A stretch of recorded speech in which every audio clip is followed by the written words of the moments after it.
Montrealers have elected a new mayor. Soraya Martinez Ferrada and Ensemble Montréal will be taking the lead at City Hall for the next 4 years. Joining me now is Daniel Tran, Director in Communications and Governmental Relations at Casacom. Daniel, thank you for joining us. Thank you for having me. So let's just talk about the win last night. Soraya polled in, won support for about 43%, and Luc Rabon was about 35%. What did you make of her win last night? What I'm seeing in this is that Montrealers wanted change, and I think in this case, Soraya Martinez was able to put the change forward and communicate on that aspect that she represents the change that Montrealers need.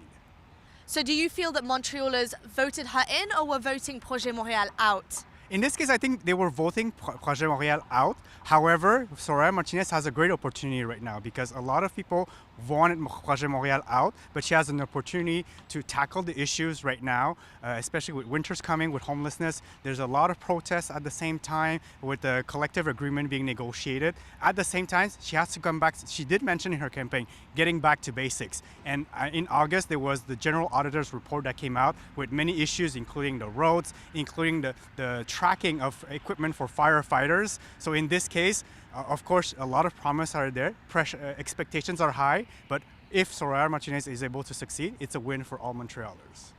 At the beginning of the night on Sunday night, she was leading with about 20% and Luc was trailing quite far behind. He then managed to catch up with just about under 10% difference. Were you surprised with that lead? I'm not surprised because in this case, unlike the last election, it was like a completely different race. We had the Action Montréal with Gilbert Thibodeau that was in the equation that got around 10%. Transition Montréal came in and took about 8% of the vote as well. Some people think that, if Transition Montréal wasn't there, maybe that vote would have gone automatically to Projet Montréal. But the reality is that you can never be in the voter's mind, right? So the transference is not necessarily automatic. So in this case, I think it's fair to say that Ensemble Montréal and Soraya Martinez won fair and square. One thing that people were quite shocked about was in NDG, Stephanie Venezuela. She won by a big margin. People thought maybe that was going to be a Projet stronghold, and it ended up going to Ensemble. What did you make of that? I'm not surprised at all because back in 2021, there was two factors. Number one, there was a recount, so it was very tight already. Second of all, there was a Balarama effect with his party at the moment, right?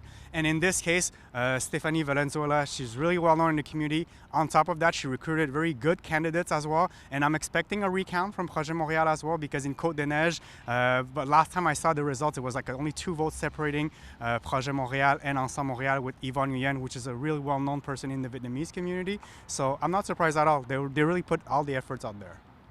And just, what do you think Montrealers can expect in her first 100 days? She's promised a lot of things. Do you think she can really carry and pull through with what she's promised? We hope so, because right now challenges are high, not only for Montreal, but all cities all across Quebec. Winter's coming, so definitely the first issue to tackle will be homelessness. There's going to be a crisis happening imminently.